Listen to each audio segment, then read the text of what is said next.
मार्गशीर्ष माह के 6वें अध्याय में आप सभी का स्वागत है। यह अध्याय 21 नवंबर मार्गशीर्ष माह के 6वें दिन के लिए है, जिसे हम आज 20 नवंबर को अपलोड कर रहे हैं। मार्गशीर्ष माह के 5वें अध्याय में आपने यह जाना कि भगवान विष्णु का स्नान किस प्रकार से कराना चाहिए, किन किन चीज़ों का उपयोग करना चाहिए, किस प्रकार से भगवान विष्णु की असीम कृपा आपको प्राप्त होती है और शंख के द्वारा भगवान विष्णु का किस प्रकार से अभिषेक करना चाहिए। अब बढ़ते हैं 6वें अध्याय की ओर, जिसमें आप भगवान विष्णु के द्वारा घंटानाद और चंदन का महात्म्य जानेंगे। बढ़ते हैं 6वें अध्याय की ओर। ब्रह्मा जी ने कहा, हे भगवान, घंटानाद और चंदन का महात्म्य भी ठीक ठीक कहिए। भगवान विष्णु कहने लगे कि हे देवेश, जो स्नान और पूजन के समय घंटानाद करता है उसका फल सुनिए। वह मनुष्य हजारों और असंख्य कोटि वर्ष पर्यंत अप्सराओं से सेवित मेरे लोक में वास करता है, क्योंकि घंटा में समस्त बाजे और देवताओं का वास कहा जाता है। इसलिए सब प्रकार से घंटानाद करना चाहिए। समस्त वाद्यमयी घंटा मुझे अत्यंत प्रिय है। इसके वादन से शतकोटि यज्ञ का फल मिलता है। विशेष रूप से मेरे पूजन के समय मेरी और घंटानाद करें तो 1000 मंतवर वर्ष पर्यंत तथा असंख्य मंतवर वर्ष में मैं प्रसन्न रहता हूँ।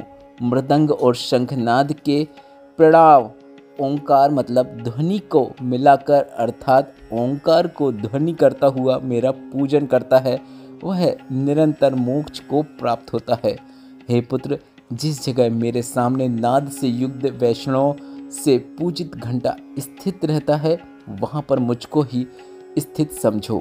जो मेरे सामने गरुड़ के चिन्ह से युक्त अथवा सुदर्शन चक्र से चिन्ह से युक्त घंटे को स्थित करता है, मैं उसके सब पापों को हरता हूँ।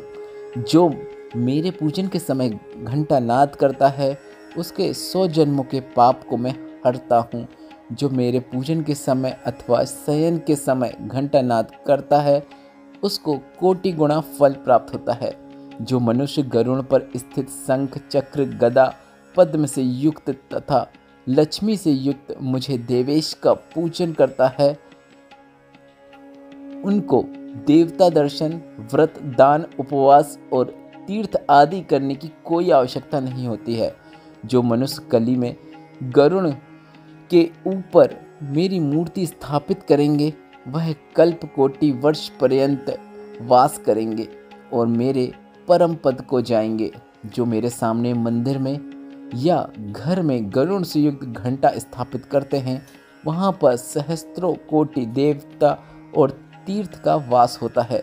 जो एकादशी को तथा रात्रि को मेरी वासना से युक्त होकर गरुड़ पर स्थित मेरी पूजा करता है, वह धन्य है। और गान नृत्य करता है तो वह नरक में गए पितरों को भी ताड़ देता है। हे पुत्र, सुनो, मैं और भी घंटा के महत्व को कहता हूँ। जो घंटा मेरे सामने मेरे नाम से अंकित है और वैष्णव से पूजित होकर जहाँ पर रहता है, वहाँ पर तुम मुझे स्थित समझो। जो गरुड़ से युक्त घंटे को मेरे स्नान, पूजन, चंदन विलोपन, धूप और दीप के समय बजाता है, वह प्रतिदिन मेरे सामने इस नाम से 10,000 यज्ञ, इतने ही गोदान और असंख्य चंद्रायण व्रत के फल का भागी होता है। घंटानाद के साथ विधि से रहित भी पूजा सफल हो जाती है और मेरा परम पद प्राप्त होता है। गरुड़ से चिन्हित तथा चक्र से चिन्हित घंटा कोटि जन्म के भय को नाश कर देता है।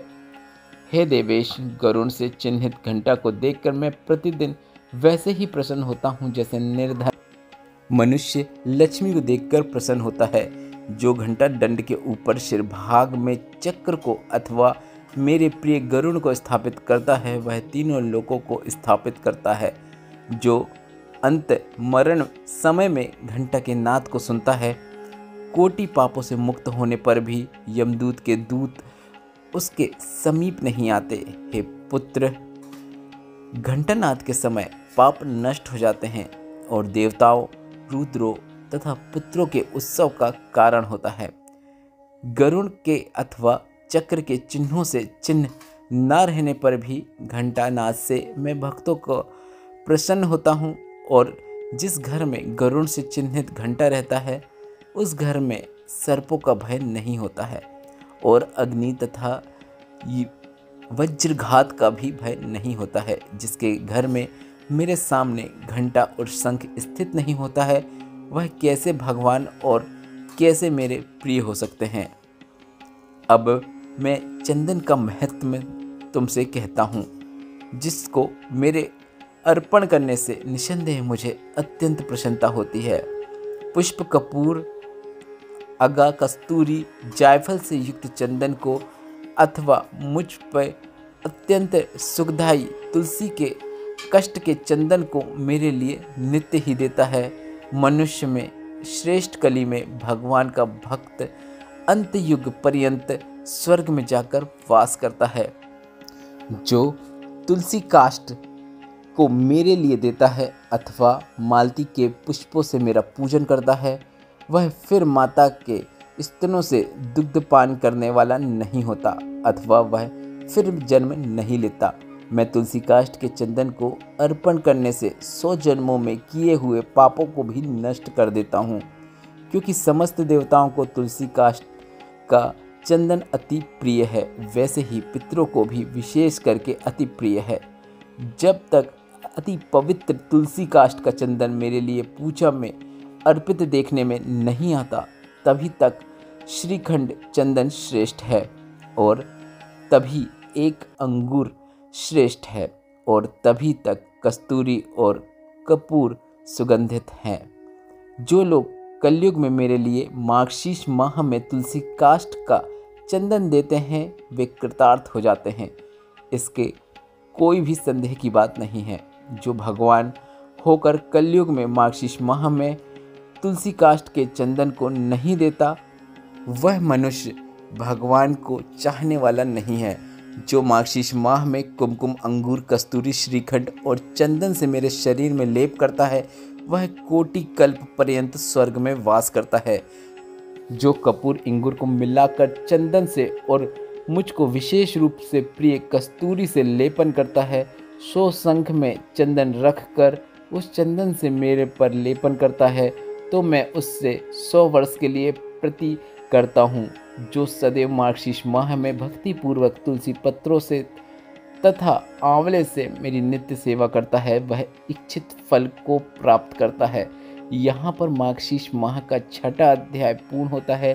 वीडियो उपयोगी लगा हो, आनंद की अनुभूति हुई हो तो वीडियो को लाइक अवश्य कीजिएगा और कमेंट बॉक्स में राधे राधे या फिर जय श्री कृष्णा अवश्य टाइप कीजिएगा।